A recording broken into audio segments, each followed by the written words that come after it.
செயல்படுத்தப்படுகிற ஒரு திட்டமாக சூழலை உருவாக்குவதற்காக முடிவெடுப்பது என்று வரும்போது காட்சி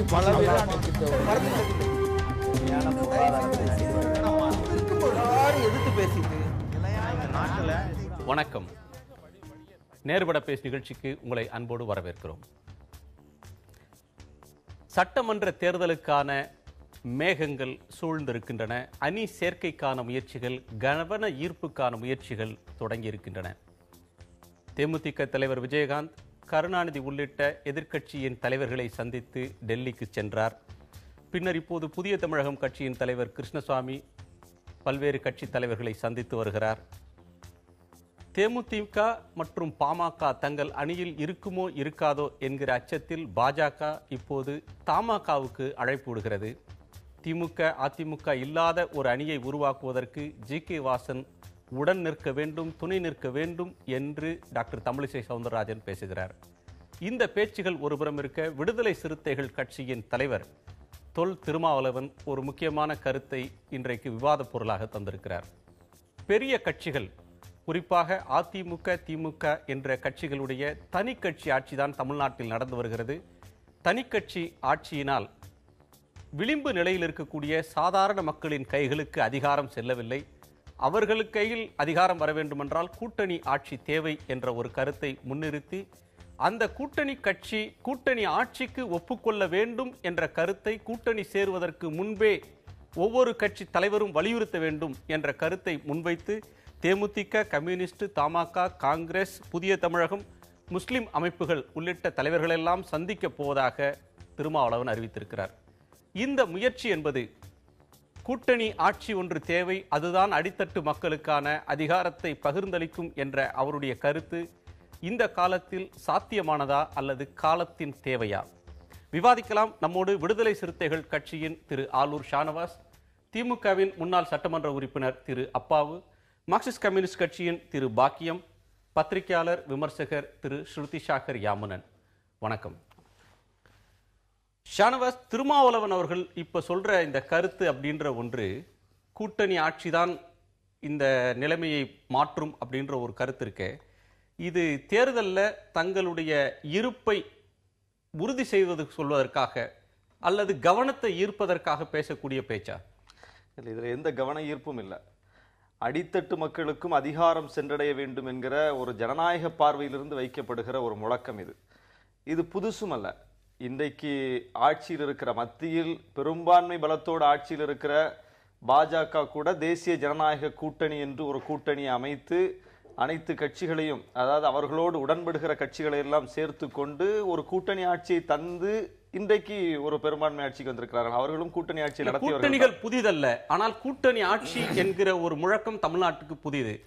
ஒரு புறத்தில் நேர் எதிராக அரசியல் செய்யக்கூடிய பாட்டாளி மக்கள் கட்சி ஒரு முதலமைச்சர் வேட்பாளரை அறிவித்து தனித்து போட்டி அல்லது கூட்டணி அமைத்து போட்டி அப்படின்னு சொல்லி அவங்க பயணிக்கிறதுனால அதற்கு ஈடு கொடுப்பதற்காக கோட்டையை நாங்களும் கைப்பற்றுவோம் கூட்டணி ஆட்சியின் வழியாக அப்படின்னு சொல்றதுக்காக இந்த முழக்கத்தை விடுதலை சிறுத்தைகள் கையில் எடுத்திருக்கா. கோட்டையில் நாங்கள் கொடியேற்றுவோம் என்று நாங்கள் எங்களுடைய மாநாட்டில் தலைவர் அவர்கள் பேசியது என்பது அடித்தட்டு மக்களுக்கு ஒரு ஒரு உத்வேகத்தை கொடுக்க வேண்டும். அது நமக்கு தொடர்பில்லாத ஒரு இடம் என்று அவர்கள் நினைக்க கூடாது. அதுவும் நமக்கு தொடர்பான இடம்தான், நாமும் போய் அமர வேண்டிய இடம்தான் என்கிற நம்பிக்கை அந்த எளிய மக்களிடம் வர வேண்டும் என்பதற்காக சொல்லப்பட்ட ஒரு முழக்கம். ஆனால் இது கூட்டணி ஆட்சி வர வேண்டும் என்று சொன்னது இன்னொரு நிகழ்ச்சியில் சொன்னது, விருது வழங்கும் விழாவில் சொன்ன ஒரு பேச்சு.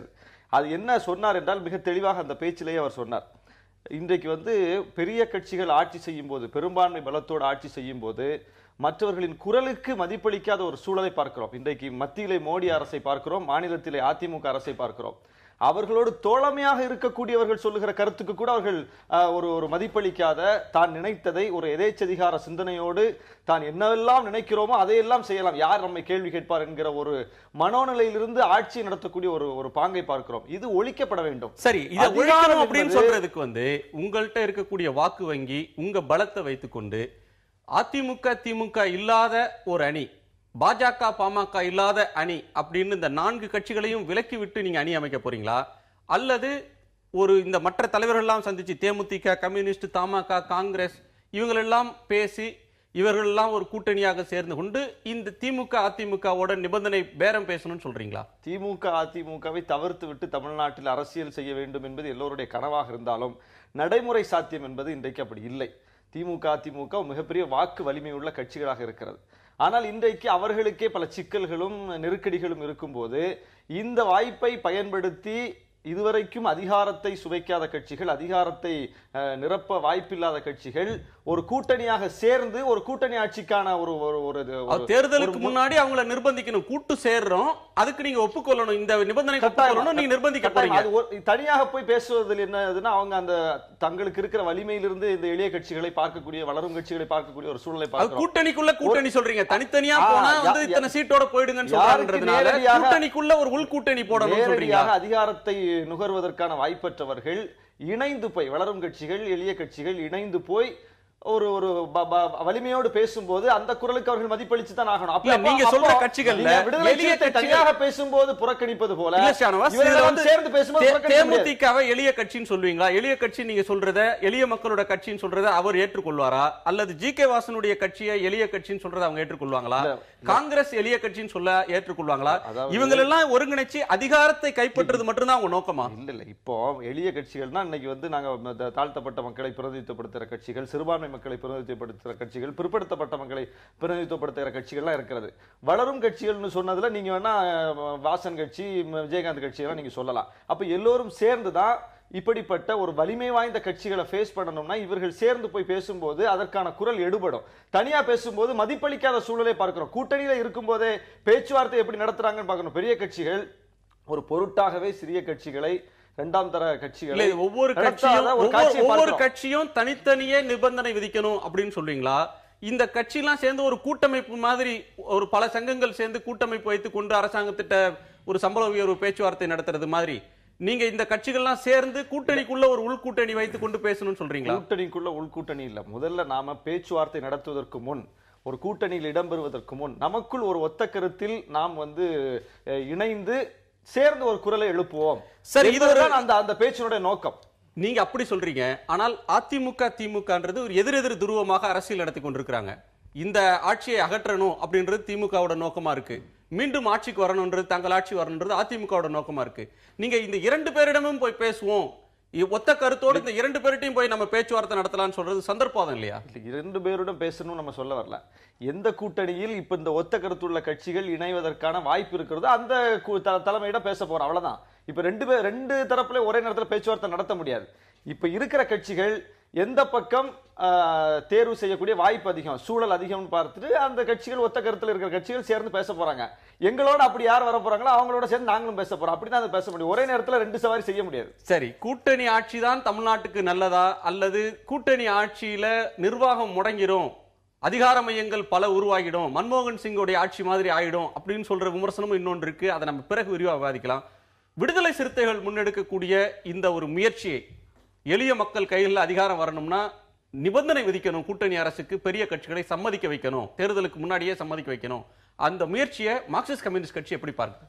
அதாவது அவருடைய விடுதலை சிறுத்தைகள் அதனுடைய தலைவர் எடுத்துக்கூடிய முயற்சி அப்படின்றத விட அவருடைய அந்த கருத்துக்கள், அந்த கருத்து வந்து தமிழ்நாட்டில் ஒரு மாற்றம் வேண்டும் என்ற அளவுகளோடு அதை வந்து நம்ம வந்து பார்க்கலாம், வரவேற்கலாம். மாற்றம்ன்றது என்ன? அதிமுக திமுக தவிர்த்த மாற்றமா?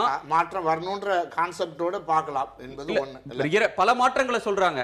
அதிமுக திமுகன்ற இந்த இரண்டு திராவிட கட்சிகளை அகற்றிட்டு வேற ஒரு மாற்றம் வேணும், மற்ற கட்சியோட மாற்றம் வேணும்ன்றாங்க. அந்த மாதிரியான மாற்றமா இல்ல அவங்க சொல்ற மாற்றம் வேற ஒரு மாற்றமா? அதனாலதான் சொல்றேன், அறிக்கையில் அவர் சொல்லிக்கூடிய இந்த மாதிரி ஒரு யோசனை என்பது தமிழ்நாட்டில் வந்து கூட்டணி ஆட்சி தேவை என்ற அளவோடு அவர் சொல்லியிருக்கக்கூடிய விஷயங்கள்ல ஒரு வகையில் வந்து அந்த மாற்றத்துக்கான ஒரு விஷயத்தை நோக்கி போறாருன்னு நம்ம வந்து சொல்லலாம். ஆனால் என்னன்னா இப்போ நண்பர் சொல்கிற பொழுதும் சரி, அவருடைய அறிக்கையிலையும் சரி, இந்த கூட்டணி எதற்கு, முதல் கேள்வி என்னன்னு சொன்னா கூட்டணி எதற்கு, அதற்கான கால அவகாசம் என்ன, அந்த கூட்டணி இதை பற்றியெல்லாம் ஒரு தெளிவான விஷயம் இல்லாமல் ஒரு அதிகாரத்திற்கு செல்வதற்கான மட்டுமே அதுக்குள்ள இருக்கக்கூடிய ஒரு அம்சமா இருக்கு. அப்ப நான் என்ன விஷயத்தை சொல்ல வரேன்னா, நீங்க அதிகாரத்துல செல்லணும்ன்றது வந்து ஒரு அரசியல் கட்சியோட அடிப்படையான ஒரு இலக்கு தானே. எதற்கு தப்பு சொல்ல முடியுமா? ஒரு அரசியல் கட்சி வந்து அதிகாரத்தை கைப்பற்றணும்னு நினைக்கிறது அதிகாரத்தை கைப்பற்றுவதற்கான ஒரு பாதை இருக்க வேண்டும். அதிகாரத்தை கைப்பற்றுவது எந்த வகையிலும் கைப்பற்றுவதில்லை. அதிகாரத்தை கைப்பற்றுவது எதற்கு, அந்த கைப்பற்றிய பிற்பாடு நீங்க என்ன செய்ய போறீங்க என்பது கேள்வி.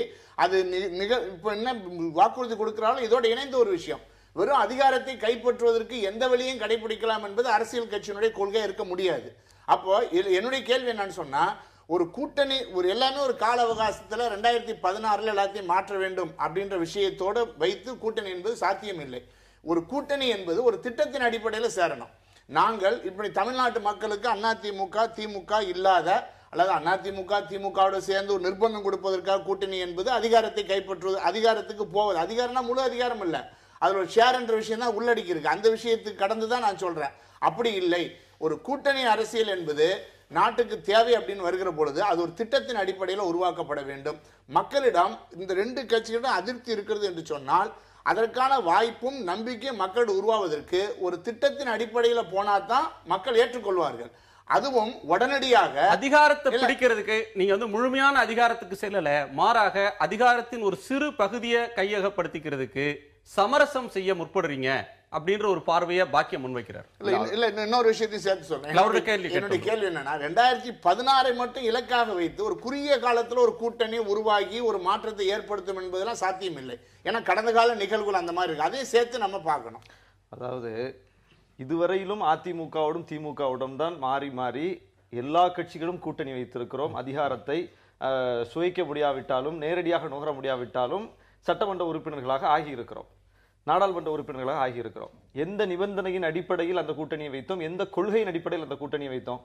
கூட்டணியும் கொள்கையும் வந்து அங்க வந்து நிபந்தனைகள் எல்லாம் இரண்டாவது காலங்கள்ல கூட்டணி வைத்த காலத்திலயும் எந்த நிபந்தனையின் அடிப்படையில் கூட்டணி வைத்தாங்கன்னு சொல்ல முடியாது. அப்போ இப்ப புதுசாவும் நாம வந்து ஒரு கூட்டணியை வைப்பதற்கு வந்து பெருசா கொள்கை திட்டங்கள்லாம் வைத்து நாம வந்து அதை எதிர்பார்க்கிறதா நமக்கு எல்லாம் இருக்குது. இல்ல நீங்க வாழப்பாடி ராமமூர்த்தி அவர்கள் சொன்னது மாதிரி சொல்றீங்களா? மறைந்த வாழப்பாடி ராமமூர்த்தி சொன்னது மாதிரி தேர்தல் கூட்டணி என்பதற்கு எந்த கொள்கையும் இல்லை. அப்படி ஒரு ஓட்டும் இன்னொரு கட்சியோட ஓட்டும் சேருகின்ற தவிர கட்சியோட நாங்க சேரவே இல்லை, இடதுசாரிகளும் சேரவே இல்லை. அது ஒரு கொள்கை சார்ந்த ஒரு நிலைப்பாட்டில் தான் அது நம்ம பண்ணிக்கிட்டு இருக்கோம். நான் என்ன சொல்ல வரேன்னா, இப்ப அதிமுகவோட திமுகவோடு சேருவதற்கு பெரிய நிபந்தனைகள் கொள்கைகள் எல்லாம் நம்ம பார்த்து நம்ம அதை இதுவரைக்கும் செய்யல. செஞ்சோம்னா செஞ்சிருக்கவே முடியாது. அப்படி பார்த்தோம்னா அப்போ இப்ப நாம சொல்வது ஏற்கனவே நம்ம ஒரு நிலைப்பாட்டில் நம்ம அவர்களோட உறவை வைத்துக் கொண்டுதான் இருக்கிறோம். ஆனால் அதிகாரம் என்பது முழுக்க முழுக்க அவர்கள் கையில் இருக்கிறது. நம்முடைய வாக்கை வாங்குகிறார்கள், நம்மோடு உடன்பாடு வைக்கிறார்கள், நம்மோடு தேர்தல் பண்ணி அவர்களோடு சேருவதுன்ற கருத்திலேயே மார்க்சிஸ்ட் கம்யூனிஸ்ட் கட்சிக்கு உடன்பாடு இல்லை. அப்படி சொல்ல முடியாது. அவர்கள் எந்த உத்தரவாதமும். திரு ஜி ராமகிருஷ்ணன் அந்த கட்சியினுடைய மாநில செயலாளர் இன்னைக்கு சொல்லியிருக்க கருத்தின்படி திமுக அதிமுகவோட கூட்டு சேருவதில் எங்களுக்கு உடன்பாடு இல்லை, எங்களுக்கு தயக்கம் இருக்கிறது, நாங்க அந்த மாதிரி ஒரு முடிவு எடுத்திருக்கிறோம் அப்படின்னு சொல்றாங்க. நீங்க அவங்கள கூட்டு போய் நீங்க எப்படி நிர்பந்திக்க முடியும்? வராதவங்க நம்ம கட்டாயப்படுத்த முடியாது. ஆனா இன்றைக்கு கூட்டணி சிறிய கட்சிகள்லாம் ஒன்றாக சேர வேண்டும் என்று சொல்லுகிற பொழுது நீங்க அப்புறம் அதிமுகவோட திமுகவோட கூட்டணின்ற பேச்சுக்கு இடம் வந்தாங்க. கூட்டணின்ற கேள்வி வராதாங்க. அவர்களாக ஏன்னா ஒரு பெரிய கட்சி அவர்களாக பார்த்து கொடுப்பதுதான். நீங்க கூட்டணி என்று வருகிற பொழுது சிறிய கட்சியோட கூட்டணி வருகிற பொழுது அவர்களாக பார்த்து கொடுப்பது என்பது ஏன் வருதுன்னா, வலிமையற்றவர்களாக நம்ம சிதறி போய் அவர்கள் முன்னால உட்காரும் போது அவர்கள் முன்கை எடுக்கிறார்கள், அவர்கள் பெருங்குரல் எடுத்து பேசுகிறார்கள். ஆனால் இந்த ஒரு உறவோடு நாம் போய் உட்காரும் போது, ஒரு இணைந்து போகும்போது அவர்களுடைய யார் முன்கை எடுத்தாலும் எந்த கட்சிக்கு இருக்கக்கூடிய வாக்கு வலிமை, ஒரு கட்சியோட பலம், அதனுடைய வாக்கை திரட்டி செலுத்தக்கூடிய நிலைமை, இதெல்லாம் சேர்த்துதான் ஒரு கட்சியுடைய பார்கெனிங் பவர்ன்றது வருது. நீங்க எத்தனை கட்சியோட சேர்ந்து போனாலும் அந்தந்த கட்சிக்குன்னு பிரிக்கிற போது அந்த சிக்கல் வரத்தானே செய்யும். கரெக்ட். ஆனா இப்ப வலிமை பெற்றவர்கள் எளிய கட்சிகளை வளரும் கட்சிகளை நடத்துற விதத்தை பாருங்க தமிழ்நாட்டுல. அதை வந்து நீங்க கொஸ்டின் பண்ணனா எங்க இருந்து கொஸ்டின் பண்ணுவீங்க? உங்களுடைய கருத்தை வந்து எங்க வைப்பீங்க நீங்க? இப்ப நமக்குள்ள தோழமை அதிகாரத்தை கேள்விக்குள்ளாக்குறது மாதிரி கட்சி எதேச்சாதிகாரத்தை கேள்விக்குள்ளாக்கணும். ஒரு கட்சி ஆட்சி அப்படின்னு வரும்போது எளிய மனிதருடைய குரல்கள் மதிக்கப்படுறது இல்ல. நீங்க வந்து வலியவர்கள் ஆள்கிறார்கள். தேர்தல் கூட்டணிக்கு சின்ன கட்சிகளை சேர்க்கிறதுன்றது தேர்தல் தேதி முடிந்து வாக்குப்பதிவு முடிந்து அந்த மாலையோடு அந்த தேர்தல் கூட்டணி முடிவுக்கு வந்து விடுகிறது.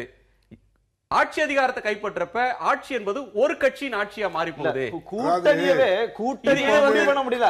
தேர்தல் முடிவு வந்த உடனே கலெக்டரி விட்டுறாங்க. இது அந்த கட்சியோட எதேச்சாதிகார மனப்பான்மையை காட்டுதுன்னு சொல்ற விமர்சனத்துல நியாயம் இருக்குல்ல. ஒவ்வொரு கட்சியினுடைய கொள்கைகள், அவங்களுடைய நிலைப்பாடுகள். அது இன்னைக்கு தமிழ்நாட்டில் இருக்கக்கூடிய சூழ்நிலை இல்லைன்னா ஒரு அசாதாரண சூழ்நிலை. ஆட்சி அதிகாரங்கள்லாம் அப்படியே சைலண்ட் ஆயிட்டு, ஆட்சியில் ஒண்ணுமே இல்லை. அப்ப எல்லாரும் அடுத்தால தேர்தலை நோக்கி, தேர்தல் அறிவிக்கிறதுக்கு முன்னால ஒரு வருஷத்துக்கு முன்னாலே அதை நோக்கி போறாங்க. இப்ப சிறிய கட்சிகள்லாம் அவங்க வந்து எங்களுக்கு கூட்டணியில ஆட்சியில பங்கு வேணுங்கிறதுல ஒன்றும் தவறு இல்லை. அது ஒன்றும் கேட்கக்கூடாத பெரிய குற்றத்தை அவங்க கேட்கல. கேரளாவில் நடந்துகிட்டு இருக்கு, காஷ்மீர்ல நடந்துகிட்டு இருக்கு, பீகார்ல நடந்துகிட்டு இருக்கு, பல மாநிலங்கள்ல அது நடக்கு. அது ஒன்றும் ஒரு பெரிய விஷயம் கிடையாது.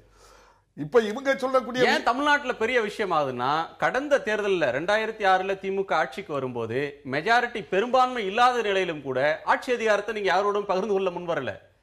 பாட்டாளி மக்கள் கட்சி வந்து நாங்க நிபந்தனையின்றி ஆதரிக்கிறோம் சொன்ன உடனே காங்கிரசினுடைய குரல், ஆட்சி அதிகாரத்துல பங்கு வேணும்னு சொன்ன காங்கிரஸோட குரல் அப்படியே அமுக்கப்பட்டுருச்சு. இல்ல, அமுக்கப்படல. அவங்க என்ன சொன்னாங்க அப்படின்னு சொன்னா, இடங்கள் பங்கீடு கொடுக்கும்போது தம்பி ஷானாஸ் சொன்னாங்களே, யாரும் மதிக்கிறது இல்லைன்னு சொல்லி, தலைவர் கலைஞர் வந்து தாராளமா எல்லாருக்கும் கொடுத்துட்டு, தனக்கு இவ்வளவு 150 சீட்டு எனக்கு வேணும், மீதி என்ன கிடக்கு அப்படின்னு தூக்கி போட்டு பறிக்கிடுங்க அப்படிங்கக்கூடிய அளவுக்கு இல்லை. கூப்பிட்டு வச்சு வாசல்ல வந்து வரவேற்று, வாசல் வர வந்து வழி அனுப்பி, ஒவ்வொருவருக்கும் சேர்த்து அவங்களுடைய வாக்கு வங்கிகள் எல்லாம் கணக்கிட்டு எல்லாரும் சேர்ந்து தான் கணக்கு பங்கு வச்சோம். அதனால பலவீனம் இல்லையா திமுக? உங்களுக்கான வலிமை தனித்தே போட்டியிட்டால் ஜெயிக்க முடியுன்ற நிலைமை உங்களுக்கு இருந்தா நீங்க எந்த கட்சியுமே வரவேற்க போறது இல்ல. அதாவது எந்த கட்சியில சாமானிய ஆட்களையும் வரவேற்கிறது கலைஞருடைய பண்பு. அது அதே போல மதிக்கிறதும் ஒத்த கொள்கை உள்ளாங்க. தம்பி திருமாவளவன் இன்னைக்கு சொல்றாங்க, அவங்களுடைய எண்ணமும் சிந்தனைகளும் தாழ்த்தப்பட்டவங்க, பிற்படுத்தப்பட்டவங்களுக்கு சமூகத்துல அந்தஸ்து வேணுங்கிறதா. அதே கொள்கையை தான் கலைஞர் செய்துகிட்டு இருக்கிறாரு. அதே அடிப்படையில தான் இவங்க சொல்றாங்க, விளிம்புல இருக்கவங்களுக்கு அதிகாரம் வேணுங்காங்க. விளிம்புல இருக்கவங்க தான் துணை பொதுச் செயலாளர் VP துரைராஜ்ஜி கொடுத்திருக்கு. சிறுபான்மையினர், தாழ்த்தப்பட்டவங்க, பிற்படுத்தப்பட்டவங்க, அடித்தட்டில் இருக்கவங்க தான் இன்னைக்கு கலைஞர் தலைமையில் அந்த நிர்வாகத்துக்கு வரும்போது அவங்க தான் நடத்துறாங்க. இப்ப அவங்களுடைய முயற்சியை நான் தவறாட்டு நான் நினைக்கல. ஆனா அவங்க எல்லாரும் இல்ல, அவங்க நேரடியா அவங்க மேல குறை சொல்றாங்க. அவங்க இரண்டு கட்சியோட பேசுறோம்னு சொன்னாலும் அவங்க மறைபொருளாக உணர்த்துறது திமுகவை அப்படின்றது மாதிரியான ஒரு துணி தான் தென்படுது. எனக்கு அது புரியுது.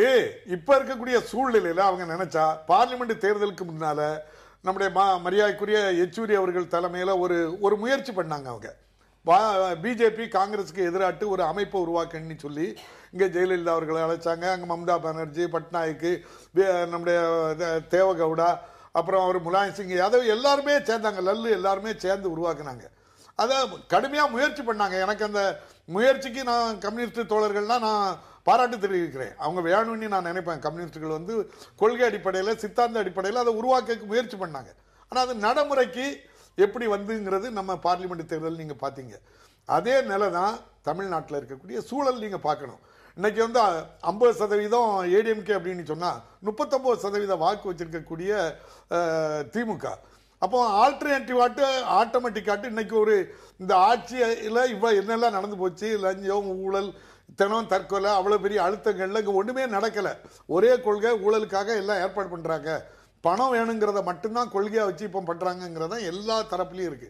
அப்ப அந்த இடத்துல யாருக்கு வாக்களிச்சா எளிதா போய் சந்திக்கலாம். குறு சிறு பிரச்சாரத்தை நம்ம பிறகு நம்ம பேசலாம். யாமுனன், ஒரு அசாதாரணமான ஒரு சூழல் இருக்கு. அதாவது தேர்தலுக்கு முன்னாடி எப்பவுமே ஒரு 3 மாதம் 6 மாதத்துக்கு முன்னாடி தான் தேர்தல் களம் சூடு பிடிக்கும். ஆனா ஓராண்டுக்கு முன்னாலேயே, குறிப்பா விஜயகாந்த் கோபாலபுரத்துக்கும் சத்தியமூர்த்தி பவனுக்கும் போனதிலிருந்தே தேர்தலுக்கான மேகம் சூழ்ந்துருச்சுன்னு சொல்லி ஒரு வேகமா ஒவ்வொரு கட்சியும் பேசுற துணியை பார்க்க முடியுது. GK வாசன் எங்க அணிக்கு வரணும், நான் காங்கிரஸ் திமுக அதிமுக அல்லாத ஒரு அணியை உருவாக்குற கடமை அவருக்கும் இருக்குன்னு தமிழிசை சொல்றதையும், இல்ல இந்த பெரிய கட்சிகள் மதிக்கிறது இல்ல, இவங்கள்ட்ட நாம ஒரு நிர்பந்தத்தை தரணும்னு திருமாவளவன் சொல்றதையும் நாம் எப்படி புரிஞ்சுக்கணும்? அதாவது 2016 இந்த சட்டப்பேரவை தேர்தலோட ஒரு முக்கியமான அம்சம் என்னன்னா, எல்லா சிறு கட்சிகளும் சர்வைவல், அதாவது நம்ம வந்து இந்த ஒரு எலெக்ஷனை வந்து ஒரு சர்வைவலுக்கான ஒரு எலெக்ஷனா பாக்குறாங்க. இவங்க வந்து ஒரு என்னன்னா, எங்களை வந்து மதிக்கிறது இல்லைன்னு சொன்னா அந்த மதிக்காததுக்கான காரணம் யாரு? நான் தலித் அரசியல், தலித் இமான்சிபேஷன், தலித் அரசியல் என்று ஒரு மேடை அமைத்து விட்டு தேர்தலுக்கு தேர்தல் அந்த தலித் அரசியலை கொண்டு போய் ஒரு கட்சி மட்டும் இல்ல, ஒரு தலித் கட்சி மட்டும் இல்ல, இந்த அரசியலை முன்னெடுத்து செல்லும் அனைத்து கட்சிகளும் தேர்தலுக்கு தேர்தல் இந்த 2 பெரிய கட்சிகளிடமும் சென்று தங்களது அரசியலை அடகு வைப்பதுதான் அங்கு நடந்து கொண்டிருக்கு. கடைசியில் கூட்டு சேர்றதுன்றது எப்படி அடகு வைக்கிறதா? இல்ல, போன எல்லா கட்சியும் ஏதோ ஒரு கட்சியோட கூட்டு சேர்றாங்க. இல்ல, இப்ப நீங்க கூட்டணியில சேரும் போது அதுக்கு ஒரு அதாவது மியூச்சுவல் ரெஸ்பெக்ட்னு ஒண்ணு இருக்கணும் இல்லையா? இப்ப பார்லிமெண்ட் எலெக்ஷன் எடுத்துக்கிட்டீங்கன்னா கூட்டணியில யாருமே இல்ல, அதாவது திமுக கூட்டணியில பாத்தீங்கன்னா யாருமே இல்லாத ஒரு நிலைமை. அதாவது சிறு கட்சி ஒரு 2-3 கட்சிகளை மட்டும் தான் அவங்க வைத்துக் கொண்டு தேர்தலை சந்திக்கக்கூடிய ஒரு நிலைமை இருக்கும் பொழுது கூட இதே விடுதலை சிறுத்தைகள் கட்சிகள் போய் அவங்க நெகோசியேஷன்ஸ் நடத்தும் பொழுது 2 தொகுதி தான் நான் தருவேன் என்று கூறிய நிலைமை. அதை ஏற்றுக்கொண்டு அதே கூட்டணியில் இருந்து அந்த கட்சியுடன் சேர்ந்து தேர்தலை சந்திக்கிற நிலைமைக்கு இவங்க தள்ளப்பட்ட ஒரு விஷயம் நடந்திருக்கு.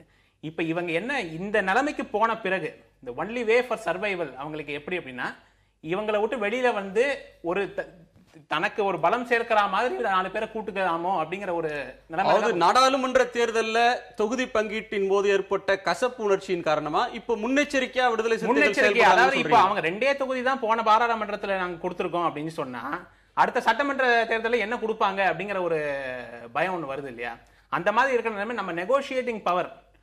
நீங்க இடங்களை பெறுவது பற்றி நீங்க பேசுறீங்க, அவங்க பேசுறது தேர்தலுக்கு பின்பு அதிகாரத்தை பங்கிட்டுக் கொள்வது பற்றி அவங்க பேசுறாங்க. இல்ல, அது நடக்கிறதுக்கு வாய்ப்பே இல்லையே. இப்ப நீங்க திமுக அதிமுக 2 பிரதானமான ஒரு கட்சி, 2 பிரதானமான கட்சிகள் ஓட்டு வங்கி படி பாத்தீங்கன்னா நீங்க கூட்டணியில் சேர்ந்தால் கூட நீங்க சொன்ன மாதிரி இவங்க எல்லாம் ஒரு கூட்டமைப்பா போய் அவங்களோட சேர்ந்தா கூட பெரும்பாலான தொகுதிகளை அவர்கள் தான் வைத்துக் கொள்வார்கள்.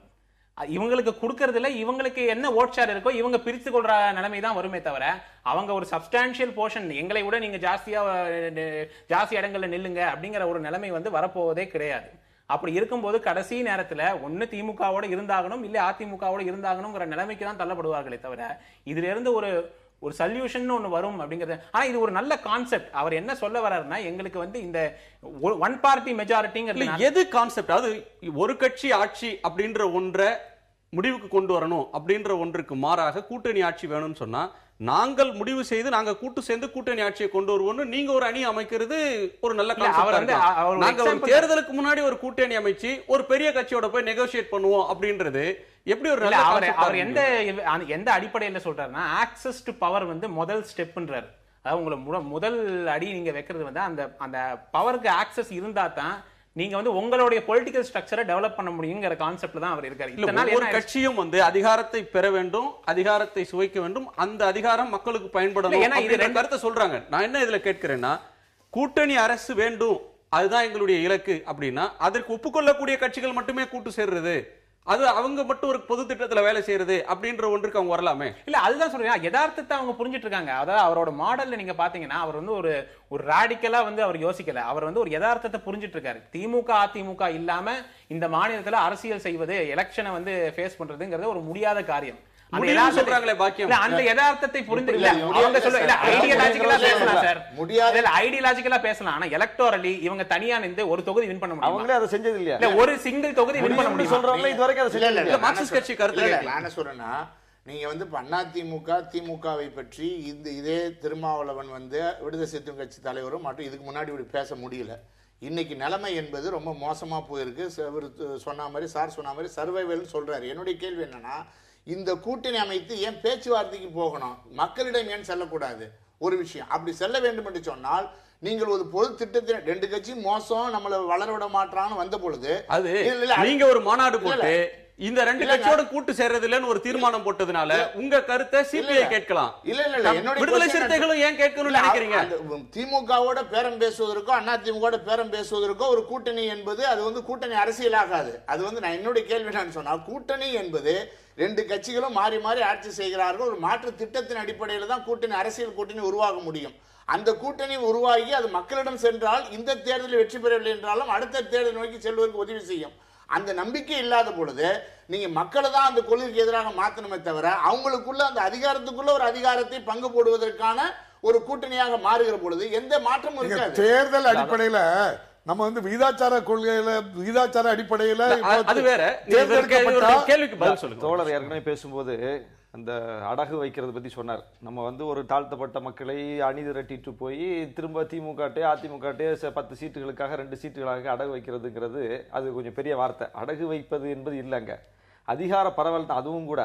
ஏன்னா இன்னைக்கு வந்து இந்த தேர்தல் சிஸ்டமே அப்படி இருக்கு. இந்த தேர்தல் நடத்தும் முறையே இன்னைக்கு வந்து வளரும் கட்சிகள் எளிய மக்களுக்கு பாக்கியம் பாயிண்ட் களமே பாக்கியம் நேரடியா சொன்ன அங்க வந்து நம்ம அப்படிதான் செய்ய முடியும். அப்ப இரண்டே தொகுதிகளுக்கு ஒப்புக்கொண்டது சரியா? நீங்க பாராளுமன்ற தேர்தல்ல ஒரு கூட்டணி ஒரு சீட்டு தான் கொடுத்தாங்க, பிறகுதான் ஃபைட் பண்ணி தான் நாங்க வாங்குறோம். நாங்க ஒரு தொகுதிக்கு ஒப்புக்கொண்டாலும் நீங்க போராட்டத்தை நடத்தி தான் நாங்க இரண்டாவது சீட் வாங்குறோம். கட்சியோட பலம் 2 தொகுதிக்கு தான் சரி அப்படி நீங்க ஒத்துக்கிறீங்களா? அந்த சிக்கல் எங்களுக்கு மட்டும் இருக்கா?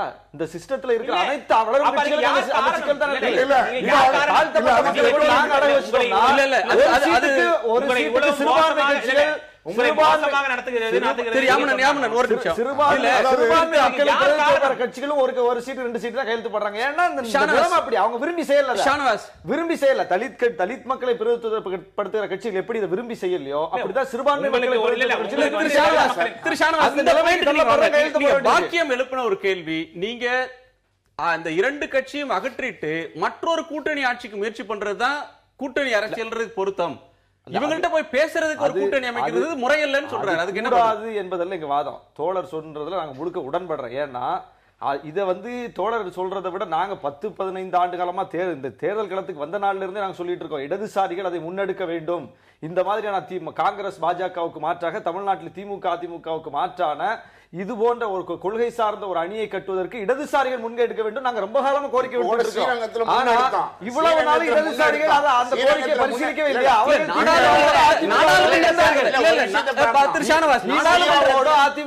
அவர்கள் இவ்வளவு நாள் இருந்தார்கள், அவர்களுக்கே நம்பிக்கை வரல. முதல்ல நாடாளுமன்ற தேர்தல்ல 2 கம்யூனிஸ்டுகளும் நின்னாங்களே, அப்ப நீங்க வந்து இன்னொரு கட்சியோட தான் போனீங்க, அவங்களோட போகல.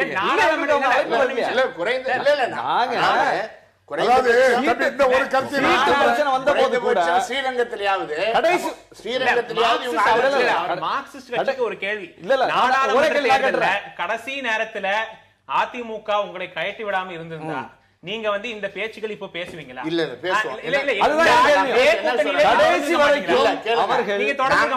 அதிமுகவோட பேச்சுவார்த்தை அவர் சார் அண்ணன் சொல்லும் பொழுது முதல்ல சொன்னாரு, ஒரு இந்திய அளவுல ஒரு மத சார்பாட்டு உருவாக்குற கூட்டங்களுக்கு வந்ததன் அடிப்படையில ஒரு தொடர்ச்சி முயற்சி பண்ணோம். பட் அது நடக்காத பொழுதுதான் அதிமுகவோட ஏற்பட்ட கசப்புனால இப்ப நீங்க இத பேசுறீங்க. திமுகவோட ஏற்பட்ட தொகுதி பங்கீட்டு கசப்புனால விடுதலை சிறுத்தைகள்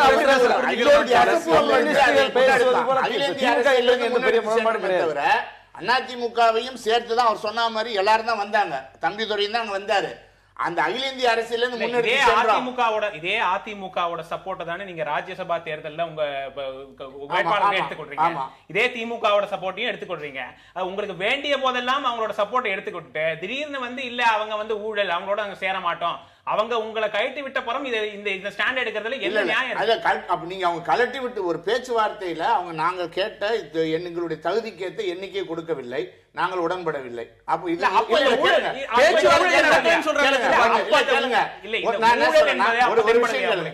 இப்பவும் சொல்றேன், ஊழல் என்பது தென்பட்டது, தென்படலன்னு சொல்லல. ஒரு அகில இந்திய பாக்கியம் அகில இந்திய அளவுல இல்ல, மாநில அளவுல கூட 2001 தேர்தலில் நிற்கவே முடியாத ஒரு நிலைமையில, ஊழல் வழக்குகள்ல சிக்கி இருந்த நிலைமையில தேர்தலில் நிற்கவே முடியாம அதிமுக தலைமை இருந்த போது ஊழல் பிரச்சனை இல்ல, மதவாதம் தான் பிரச்சனை அப்படின்னு சொல்லி இதுவா அதுவான்னு சொல்லிட்டு நீங்க ஒரு மதச்சார்பற்ற அணி அமைக்கிறோம். ஹர்கிஷன் சிங் சுர்ஜித் இங்க வந்து மூப்பனார் உட்பட எல்லோரோடும் சேர்ந்து அதிமுக கூட்டணி சேர்ந்ததை பார்த்தோம். அப்ப ஊழல் பிரச்சனையா இல்லையா, இன்னொன்று பிரச்சனையா இல்லையான்றது உங்களுக்கு தேர்தலுக்கு தேர்தல் மாறுபடுதுன்னு சொல்லலாமா? இல்ல இப்போ நாங்க வந்து ஒரு குறிப்பிட்ட ஊழலை மட்டும் மையமாக வச்சு நாங்க அரசியல் விஷயத்தை பார்க்கல. பட் ஒட்டுமொத்தமாக நீங்க வந்து அன்னைக்கு சுர்ஜித் முயற்சி பண்ணுகிற பொழுது ஒரு மதவாதம் என்பது ஒரு தீவிரமான ஆபத்தான போக்குல வந்துகிட்டு இருந்தது. அதை எதிர்ப்பதற்காக அகில இந்திய அரசியலோட சேர்த்து தான் அதை ஆர்கனைஸ் பண்ணாங்க. அதுல திமுக அதிமுக உட்பட நீங்க வந்து அதுக்கு ஆர்கனைஸ் பண்ணாங்க. நம்ம மாநிலத்துல முயற்சிகளை போட்டு நீங்க ஆர்கனைஸ் பண்ணது வந்து அன்றைக்கு ஆட்சியில இருந்த திமுகவை வீழ்த்துறதுக்கு, நீங்க அதிமுக ஆட்சி கொண்டு வர்றதுக்கு கூட்டணி சேர்ந்தீங்களே தவிர அங்கங்க நீங்க திமுகவையும் அதிமுகவையும் சேர்த்து முயற்சி பண்ணணும்னு சொல்றது வந்து வரலாற்று தவறு. நம்ம தொடர்ந்து விவாதிக்கலாம். தமிழ்நாட்டில் தற்போது இருக்கக்கூடிய நிலைமையில் கூட்டணி தேவை என்பதையும் அந்த கூட்டணியின் வெற்றி ஒன்றுதான் தமிழ்நாட்டை காப்பாற்றும் என்றும் திரு கருணாநிதி சொல்றாரு.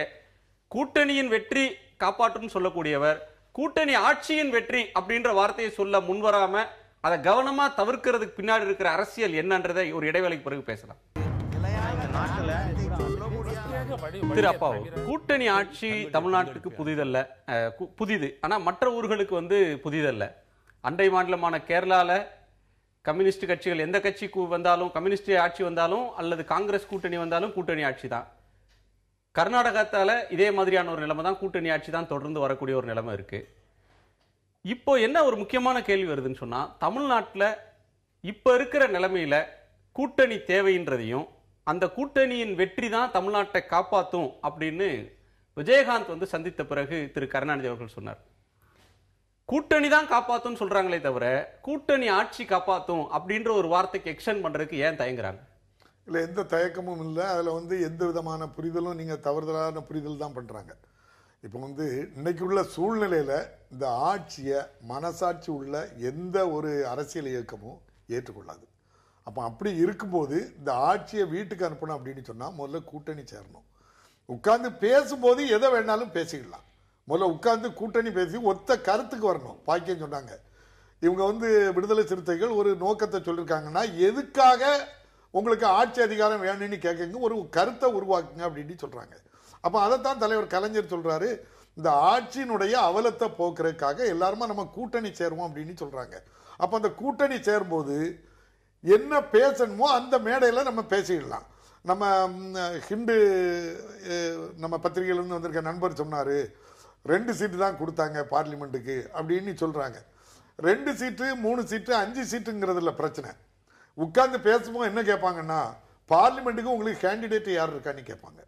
நீங்க கட்சி முடிவு பண்ணிக்கூடிய விஷயம் இல்ல, கட்சியில ஒருத்தருக்கு ஒருத்தர் ஷேர் பண்ணுவாங்க. நீங்க ஒரு தொகுதியை கேட்பாங்க, அந்த தொகுதியில இங்க ஏற்கனவே ஒர்க் பண்ண ஆளு, அதுக்கு ஒரு தகுதியான ஆளு ஜெயிக்கக்கூடிய இடம் இருக்கும். அப்ப அதுக்கு மாற்றாட்டு இருக்கு அப்படிங்கும் போதெல்லாம் அதெல்லாம் உட்கார்ந்து பேசினாதான் 2 4 ஒருத்தருக்கு ஒருத்தர் பேசிட்டாங்களே தவிர நம்பர் முக்கியம் இல்ல. கூட தேர்தல் அமையற கூட்டணின்றது தேர்தல் முடிவு வந்த உடனே அந்த கூட்டணி இல்லாம போயிடுது. ஆட்சியை இப்ப அதிமுகவும் தேமுதிகவும் கூட்டணி சேர்ந்து ஒரு ஆட்சியை கைப்பற்றாங்க. தேர்தல் முடிவு வந்த உடனே அது அதிமுக ஆட்சி ஆகிறது. தேமுதிக உட்பட எல்லா கட்சிகளும் அந்த ஆட்சி அதிகாரத்துக்கு பக்கத்திலே நெருங்குறது இல்ல. திமுகவும் மற்ற கட்சிகளும் சேர்ந்து கூட்டணி சேர்ந்து ஆட்சிக்கு வரும்போது முடிவு வந்த உடனே அது திமுக ஆட்சி ஆயிடுது. அந்த கூட்டணி சேர்ந்து இந்த ஆட்சியை கொண்டு வந்த கட்சிகள் எல்லாருமே எம்எல்ஏக்களால் அல்லது மற்றவங்களா சுருங்கி போயிடுறாங்க. அவங்களுக்கு அதிகாரத்துல பங்கு இருக்கிறது இல்ல, பண்ணிடுறாங்க. கூட்டணி முடிஞ்ச உடனே சிறிய கட்சிகளை கலட்டி விட்டுறாங்கன்ற திருமாவளவனோட விமர்சனத்துக்கு பதில் தவறான புரிதல். நீங்க 2006ல 93 சீட்டு தான் திமுகவுக்கு இருந்து, காங்கிரஸ் பாமக எல்லாம் கணிசமான சட்டமன்ற உறுப்பினர்கள் இருந்தாங்க. ஆட்சி எங்க தலைமையில் நடந்தாலும் ஒரு கொள்கை அடிப்படையில் ஒரு முடிவு எடுக்கிறோம். சென்னைக்கு துணை நகரம் வேணும் அப்படின்ட்டு சொல்லி ஒரு திட்டத்தை கொண்டு வரோம். அப்போ பாட்டாளி மக்கள் கட்சி தலைவர் அது கொடுக்க ஆரம்பிக்க கூடாது, நிலம் கையகப்படுத்தக்கூடாது, சாமானிய மக்கள் பாதிக்கப்படுது அப்படின்னு சொன்னோடனே அந்த திட்டத்தையே உட்கார்ந்து பேசி அப்போ வேணுமா வேண்டாமான்னு சொல்லி எல்லாரையும் கூப்பிட்டு வச்சு பேசி வேண்டான்னு சொன்னால் அந்த இதை நிறுத்திடுறாங்க. அதே போல் நம்ம தம்பி திருமாவளவன் எத்தனையோ பிரச்சனைகளை கொண்டு வந்திருக்காங்க. அந்த பிரச்சனைகளை தலைவரே முன்னெடுத்து சிறுசேரியில் இருக்கக்கூடிய நிலம் எங்களுடைய நம்ம தாழ்த்தப்பட்ட மக்களுக்குள்ள நிலம், அதை கைப்பற்றணும்னு சொல்லி கம்யூனிஸ்ட் தோழர் உட்பட எல்லாரும் அந்த கருத்தை சொல்லும்போது அந்த கருத்துக்கு ஆதரவு கொடுக்கிறது இதானே. மக்களுக்கு என்ன தேவையோ அதை அவங்களுடைய மூலமாட்டு அவங்களுடைய இதுல இப்படி ஒரு பிரச்சனை இருக்கு அப்படின்னு வரும்போது அந்த கருத்தை ஏற்று அதன்படி நடக்கதான் ஆட்சி நிர்வாகம். அது ஆட்சி அதிகாரம் எங்கள் கையிலே இருக்கும். அவங்க கோரிக்கையை ஆலோசனை வேணா நிறைவேற்றுவோம்னு சொல்றீங்க. அவங்க என்ன கேட்கறாங்கன்னா ஆட்சி அதிகாரத்துல எங்களுக்கும் பங்கு தாங்கன்னு கேட்கறாங்க. இதுவரை கேட்கல. நான் என்ன சொல்றேன்னா, நான் கேட்கறத தவறாட்டே நான் நினைக்கல. எல்லாருக்கும் அரசியல் கட்சி நடத்துறவங்களுக்கு அதிகாரம் தேவை, அதுக்காக தான் பண்றாங்க. அவங்க இயக்கத்தில் இருக்கவங்களுடைய கொள்கை அடிப்படையில் சில விஷயங்களை கேட்பாங்க, அதை செய்து கொடுக்கணும், அதுக்கு தேவை இருக்கு. நான் என்ன சொல்றேன்னா, இன்னைக்கு அதுதான் நம்ம பாக்கியம் சொன்னதை நான் கோடிட்டு காட்டுறேன். இன்னைக்கு என்ன புரிதல் வேணும் எல்லாருக்கும், ஒரு ஆட்சி அமைதி ஆயிற்று, ஒண்ணுமே இல்லை, நடக்காம அப்படியே இருக்கு. அப்போ இந்த நிலையில இதை அகற்றணும் அப்படின்னு சொன்னா எல்லாரும் ஒரு கூட்டணி சேருவோம் அப்படின்னு தான் சொல்லியிருக்கே தவிர கூட்டணி சொல்ற கருத்து அது அல்ல. ஆட்சியை அகற்றணும்ன்றது திமுகவோட புரிதல். அதிமுகவையும் திமுகவையும் சேர்த்து ஆட்சி அதிகாரத்துல இருந்து அகற்றணும்ன்றதான் இப்ப மார்க்சிஸ்ட் எடுத்து இருக்கிற சூளுரை. அப்படி அவங்க எடுக்க மாட்டாங்க. அவங்க பிரச்சனைகள் இன்னைக்கு அவங்க எப்பவுமே நீங்க பார்லிமெண்ட் தேர்தலில் ஏடிஎம்கேட இருந்தாங்க. அதுல எங்க கூட எங்க கூட இருந்திருக்கிறாங்க. அவங்க 2004 இன்னும் நீங்க சொல்ல போனா காங்கிரஸுக்கும் அவங்களுக்கும் கொள்கை அடிப்படை எவ்வளவு வேறுபாடு இருந்தாலும் யூபிஐ கவர்மெண்ட் மன்மோகன் சிங் கவர்மெண்ட் 2 முறை கம்ப்ளீட்டாட்டு கடைசி வரை ஆதரவு கொடுத்தாங்க. 1, 2, 3 எக்ரிமெண்ட் வரும்போது அவங்க வெளியே வந்தாங்களே தவிர அது வரைக்கும் ஆதரவு கொடுத்தாங்க. அந்த கொள்கை அடிப்படையில் தான் நான் பாக்கியம் சொல்றதும் திமுகவுடைய தலைவர் கலைஞர் சொல்லிருக்கக்கூடிய கருத்து அவங்களுக்கு ஏற்புடையதான் சொல்றேன். நான் எங்க டிஃபர் அவர் சொல்லியிருக்க என்ன பாயிண்ட் சொன்னா, திருமாவளவன் சொல்லி இருப்பது பெரிய கட்சிகள் எதிர்த்து சிறிய கட்சிகள் கூட்டணி சேர வேண்டும் என்ற அது தலைவர் சொன்னதுக்கு அப்புறம் கட்சியும் இல்லாமல் ஏன் இந்த சிறிய கட்சிகள் சேர்ந்து மக்களிடம் செல்லக்கூடாது என்றுதான் நான் சொன்னேன். திமுக கூட்டணி போகணும்னு சொல்லல. ஒண்ணு. ரெண்டாவது விஷயம் என்னன்னு சொன்னா, இப்ப இன்னைக்கு இருக்க சூழல்ல அதிகாரத்தில் பங்கு பெறுவது என்ற சூழல் அவர் சொன்ன மாதிரியும் சரி, அல்லது அண்ணா திமுக இருக்கிற பொழுதும் சரி, கூட்டணி வைத்த பொழுதும் என்றைக்குமே நாங்கள் அதிகாரத்தில் பங்கு கேட்டதல்ல, மந்திரி கேட்டதில்ல. ஆனா இல்ல பிரதமர் பதவியை கொடுத்தப்பவே வேண்டாம்னு சொன்னீங்க தலைவருக்கு. ரெண்டாவது அன்னைக்கு பின்னாடி வரலாற்றுல பண்ண தவறு அப்படின்றது மாதிரி உணர்ற ஒரு நிலைமை பின்னாடி வந்து அப்படி உணரல. கரெக்டா நாங்க முடிவெடுத்தோம். அதுக்கு சரியான முடிவு எடுத்திருக்கோம். அது கருத்து சில தலைவர்களுக்கு இருந்திருக்கலாம். ஆனால் நாங்கள் அந்த முடிவு சரியானது என்பதுதான் இன்னைக்கு வரைக்கும். அதுல இன்னைக்கு நாங்க எதையும் மாற்றத்தையும் செய்யலன்றது ஒண்ணு கவனத்துக்கு கொண்டு வர்றேன். 2, தமிழ்நாட்டை பொறுத்த வரைக்கும் திமுகவோ அண்ணா திமுகவோ தன்னுடன் கூட்டணி வைத்த எந்த கட்சிக்குமே தன்னுடைய அமைச்சரவையில் பங்கு கொடுத்ததே இல்லை. நீங்க அது மேற்கு வங்காளத்தில் நடந்து, கேரளா நடந்திருக்கு, இந்த பக்கத்தில் இருக்கக்கூடிய கர்நாடகா நடந்திருக்கு. இல்ல நரேந்திர மோடி அரசுல கூட நடந்திருக்கு. நரேந்திர மோடிக்கு பிஜேபிக்கு பெரும்பான்மை இருக்கு. ராம்விலாஸ் பாஸ்வானுக்கு அமைச்சர் பதவி கொடுக்கறாங்க. நாங்கள் மந்திரி பதவி வேணா அதில் பங்கு பெறுவதில்லை என்று எங்க முடிவு. ஆனால் பங்கு பெற விருப்பமுடைய கட்சிகளை கூட பங்கு பெற வைத்ததில்லை தான் வரலாறு. அதுல இருந்து நம்ம திருமாவளவன் சார் கூட அது என்ன சொல்றாருன்னா அந்த பாயிண்ட்ல இருந்து தான் பேசுறாரு. ஆனா எங்களுடைய கேள்வி என்னன்னு சொன்னா, ஏன் இந்த 2 கட்சிகளையும் எதிர்த்து இன்னொரு பாரதிய ஜனதா மாதிரி கட்சிகள் முன்னுக்கு வருகிற பொழுது, வகுப்பாத செய்தியில் முன்னுக்கு வருகிற பொழுது, அதற்கு மாற்றாக ஒரு திட்டத்தின் அடிப்படையில் மற்ற கட்சிகள் சேரக்கூடாது என்பதுதான் எங்களுடைய கேள்வி. 2 கட்சியும் எதிர்த்து அண்ணா சொல்ற மாதிரி திமுக விஷயத்துக்கு நான் போகல. அதாவது 2 கட்சி பெரிய கட்சிகள் எடுத்து அவர் ரொம்ப கவலையோட சொல்லியிருக்காரு. அடித்தட்டு மக்களை மேலே வர விட எனக்கு அதுக்குள்ள சூழல், அதுக்குள்ள சந்தர்ப்பம் இப்ப இல்ல. ஏன்னா திமுக அதிமுக பாரதிய ஜனதா கட்சி இந்த சமயத்துல இந்த குரங்குக்கும் பூனைக்கும் பங்கு வச்ச கதையாட்டு இருக்காது. அப்ப இந்த சூழல்ல உங்க கொள்கை அடிப்படையில ஒத்த கருத்துள்ள ஆளு உங்களுக்கும் சரி, தம்பி திருமாவளவனுக்கும் சரி, ஒரு ஏற்புடைய தலைவர் கலைஞர் தான். கூட்டணி அமைப்போன்னு தான் சொல்லியிருக்காரு. அதுக்கப்புறம் தான் தம்பி திருமாவளவன் என்ன சொல்லியிருக்காங்க, எங்களுக்கு அதிகாரம் வேணும். காங்கிரஸோடும் கம்யூனிஸ்ட் கட்சிகளோடும் கூட்டு சேர்ந்தால் மகிழ்ச்சி அப்படின்னு ஒரு இடத்துல திருமாவளவன் பேசுறார். இன்னொரு புறத்துல திமுக அதிமுகவோட கூட்டு சேர்றதுல எங்களுக்கு எந்த தயக்கமும் இல்ல, அவங்களோட கூட்டணி ஆட்சிக்கு பேசுவோம்ன்றீங்க. இன்னொரு புறத்துல தமாக அழைக்கிற நேரத்துல அவங்களோட நிகழ்ச்சிகள்ல பங்கேற்கிறதுல உங்களுக்கு வருத்தம் இல்ல. பாஜக பாமக தவிர்த்து மீது எந்த கட்சியோட கூட்டு சேர்வதற்கும் உங்களுக்கு இல்ல.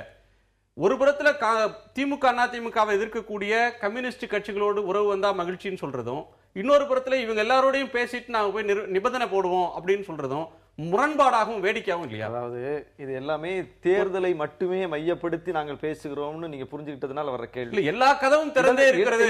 இடதுசாரிகளோடு உறவு என்பது எப்போதுமே எங்களுக்கு நீடித்து வருகிற உறவு. அதுல எந்த மாற்று கருத்துல தேர்தல் ரீதியா நாங்க உடன்பாடு வைக்காம இருந்திருக்கலாம். எங்களை அவங்க பல முறை நாங்க இதே மாதிரி தனியா வேட்பாளர்கள் போடும்போது அவங்க ஆதரிச்சது இல்லையா? போன முறை நாங்க உள்ளாட்சி தேர்தலில் தனியா தான் நாங்க ஒரு அணியை கட்டினோம். இதே மாதிரி திமுக கடைசி நேரத்தில் கூட்டணியில தான் இருக்கிறோம் நாங்க. ஆனா கடைசி நேரத்தில் எங்க அந்த கூட்டணியில் இருக்கிற முஸ்லீம் லீக்குக்கோ எங்களுக்கோ எந்த ஒரு இதுவும் சொல்லாமல் அவர்களாக அறிவித்தார்கள் தேர்தலை நாங்க தனியா சந்திக்க போறோம்.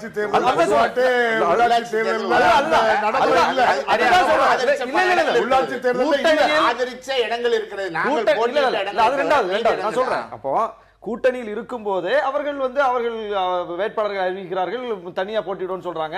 அப்ப நாங்க கடைசி நேரத்துல நாங்க தனியா தான் நிக்க வேண்டிய சூழ்நிலை வருது. அப்போ இவர்களுக்கும் அதே நிலைமை தான். அதிமுக கூட்டணியில் இவர்கள் இருந்தார்கள், திடீர்னு அதிமுக தனியா வேட்பாளர்கள் அறிவிக்க பேச்சுவார்த்தை நடத்தினாங்க.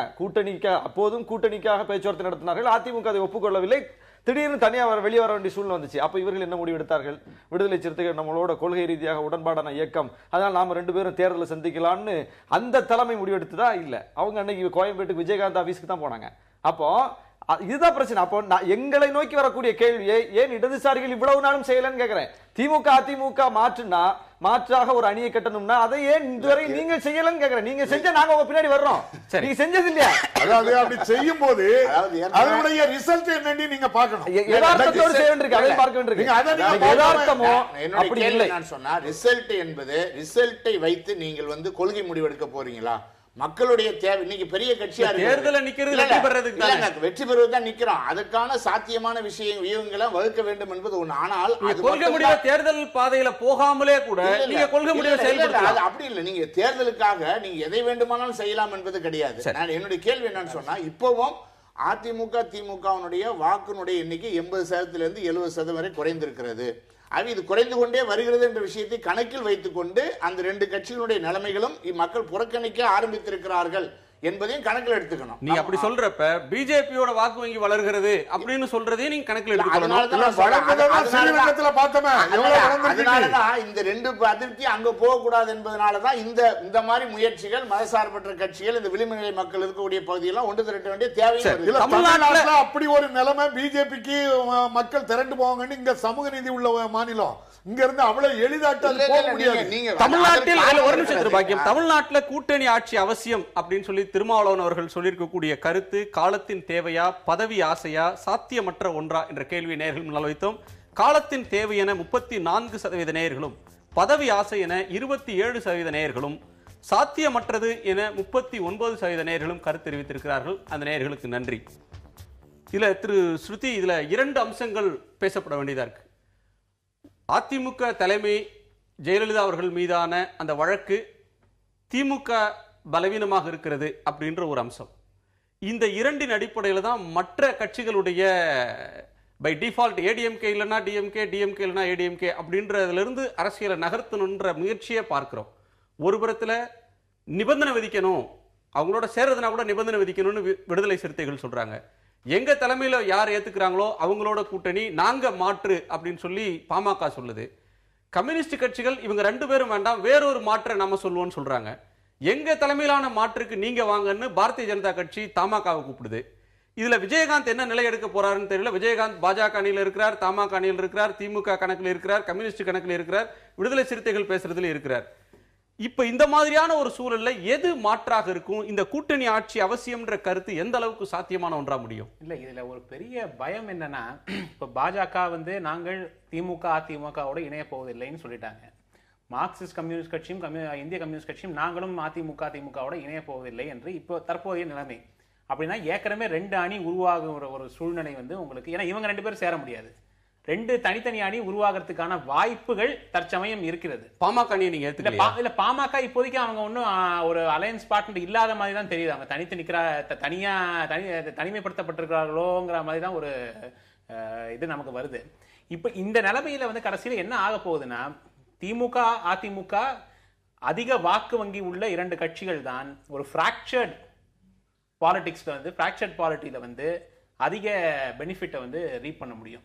இவங்க ஒவ்வொருத்தரும் ஒவ்வொரு அணி நாங்கள் உருவாக்குறோம் என்று பிரித்து கொண்டு போனால் கடைசியில் திமுகவுக்கோ அதிமுகவுக்கு தான் அது சாதகமாக போய் முடியுமே தவிர, இவர்கள் எண்ணுகிறார்கள் போல் ஒரு தனி அந்த 2 கட்சி வீழ்த்திட முடியாது, இன்னும் பலப்படுத்துவீர்களே தவிர அதை வீழ்த்துவதற்கான வாய்ப்பு கிடையாது.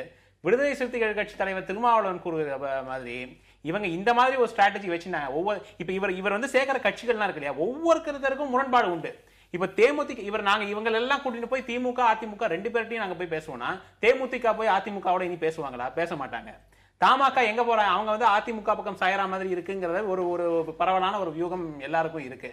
இவங்களுக்குள்ளேயே முரண்பாடு இருக்கிற கட்சிகள். இப்ப கடைசியில என்ன ஆக போகுதுன்னா, ஒரு ஸ்ட்ராட்டஜி இல்லாம இவங்க எலெக்ஷனை ஃபேஸ் பண்றதுக்கு போகனா தனித்தனியா நின்று கடைசியில இந்த 2 கட்சிகளையும் மேலும் பலப்படுத்தி விடுவார்கள் என்றுதான் ஒரு எண்ணம். நிறைவா நம்ம இந்த முடிவுக்கே வரலாம். காலத்தின் தேவைன்னு சொல்றவங்க 3 1 பகுதியினர் 34%, ஆனா சாத்தியம் இல்லைன்னு சொல்றவங்க 39, ஒரு சிறிய டிஃபரன்ஸ். அது 2 ஏற்காம இது அவருடைய பதவி ஆசையை காட்டுது அப்படின்ற ஒன்று 27. பதவி ஆசைன்றது தப்புன்னு சொல்ல முடியாது. அந்த பதவி ஆசை நல்லதுக்கு பயன்படுற பட்சத்துல திரு பாக்கியம் இப்ப இருக்கிற நிலைமையே இப்படியே தொடரும், ஒரு 5-6 அணிகளை கொண்ட ஒரு சூழல் தான் நம்ம சட்டமன்ற தேர்தலில் பார்க்க முடியும்ன்றது மாதிரி இப்ப இருக்கிறது பார்த்தா தோணுது. அப்படியான ஒரு நிலைமை தான் இருக்குமா? இல்லை, அதாவது ஒரு நீண்ட காலமாக 2 கட்சி மாறி மாறி ஆட்சி செய்த ஒரு மாநிலத்தில் ஒரு மாற்றை உருவாக்குற பொழுது அதற்கான காலம் தேவை. ஆகவேதான் அந்த கருத்து கணிப்பு சொல்லியிருப்பது தான் உண்மை. என்னன்னு சொன்னா, ஒரு பக்கம் காலத்தின் தேவை இருக்கிறது, சாத்தியமற்றது என்ற விஷயம் கூட காலத்தின் தேவையை ஒட்டி வரக்கூடிய விஷயம். அந்த சாத்தியமற்ற கருத்தை நான் அப்படித்தான் பாக்குறேன். எப்படின்னு சொன்னா, இன்னைக்கு காலத்தின் தேவைன்னு சொல்றத கம்யூனிஸ்ட் ஒரு பார்வையில சொல்றாங்க, பாமக இன்னொரு பார்வையில சொல்லுகிறது, ஆமா, ஆனா பாஜக இன்னொரு பார்வையில சொல்லுகிறது. காலத்தின் தேவை என்னன்னு சொன்னா, இன்னைக்கு இந்த மாதிரி ஒரு சூழல்ல உடனடியாக நடக்க வேண்டும் என்று எதிர்பார்ப்பதுதான் பிரச்சனை. ஆகவே ஒரு தடவை இது நடந்தாலும் அவர்கள் மீண்டும் வெற்றி பெற்றாலும் மக்களுக்கு நம்பிக்கையூட்டக்கூடிய முறையில் வாய்ப்பு இருக்கிறது என்ற முறையில் உருவாக்க வேண்டிய தேவை இருக்கிறது. அது மட்டும்தான். ஸ்ரீரங்கம் தேர்தலுக்கு பிறகு கூட இந்த முடிவை மார்க்சிஸ்ட் கம்யூனிஸ்ட் கட்சியால ஒரு உறுதியா எடுக்க முடியுது. நிறைவாக நீங்க சொல்ல விரும்புற கருத்து என்ன? ரெண்டு பேரும் ஒரு வரியில. அதாவது, நிலக்கிழார்களிடம் நிலம் குவிந்து கிடப்பதை நாம கேள்வி எழுப்புறோம், முதலாளிகளிடம் பணம் குவிந்து கிடப்பதை கேள்வி எழுப்புறோம். அதே மாதிரி ஒற்றை கட்சிகளிடம் அதிகாரம் குவிந்து கிடப்பதையும் கேள்வி எழுப்பணும். இது ஒரு ஜனநாயகத்தின் குரல். அந்த தேவை இன்னைக்கு எழுந்திருக்குது. அப்போ இதை முன்னாடி எழுப்புனா கூட அவங்க ஒத்துக்க மாட்டாங்க. இன்னைக்கு அவர்களே நெருக்கடியில் இருக்கும்போது இந்த வாய்ப்பை பயன்படுத்தியாவது நாம் அதிகாரத்தை பரவலாக்குவதற்கான நெருக்கடியில் பலவீனத்தில் இருப்பவர்களிடம் நீங்க அரசியல் பிளாக்மெயில் அரசியல் இல்ல, ஆனா அந்த வாய்ப்பு கணிந்திருக்கிறதுன்னு சொல்றேன். இந்த நேரத்தில் நாம் பேச வேண்டியதை பேசுவோமே. உங்களுடைய நிறைவு. இப்போ இன்னைக்கு திராவிட முன்னேற்ற கழகத்துக்கு ஒரு வாய்ப்பு உருவாகிறது, கணிஞ்சு வந்துட்டு ஊடகங்களே பார்த்தா 74% திராவிட முன்னேற்ற கழகத்துக்கு ஒரு வாய்ப்பு இருக்கு, 50% இருக்குன்னு பல இடங்கள்ல இருந்து வந்த உடனே எல்லாருக்கும் ஒரு பதட்டம் இருக்கு. இந்த சந்தர்ப்பத்தில் நம்மளை விட்டுட்டு போயிடுவாங்களா, சேர்ப்பாங்களா, சேர்க்க மாட்டாங்களா, வேற என்ன செய்யலாம் அப்படின்னு பலவிதமான சிந்தனைகள்ல இருக்காங்க. மூணாவது அணி அமைக்கலாமா, பிஜேபி கூட போலாமா, பிஜேபியை தவிர்க்கலாமா? அப்ப இதுக்கு தகுதியான ஆள் யாரு அப்படின்னு சொன்னா, கூட்டணி அமைப்பதற்கு தயாரா இருக்கிறது தலைவர் கலைஞர் இருக்கிறாரு. தமிழ்நாட்டில் ஒரு நல்லாட்சி வர்றதுக்கு அதுக்கு சில டிமாண்டுகளை கொடுக்கறதுக்காக பல கட்சிகள் முயற்சி பண்ணலாம். அது தம்பி திருமாவளவன் மூலமாட்டு கூட அந்த முயற்சியை ஆரம்பிச்சு வச்சிருக்கலாம். எது நடந்தாலும் உங்களுடைய நால்வருடைய வருகைக்கும் கருத்து பகிர்வுக்கும் மிக்க நன்றி. நேயர்களே, மீண்டும் சந்திப்போம். நன்றி, வணக்கம். எதிர்த்து பேசிட்டு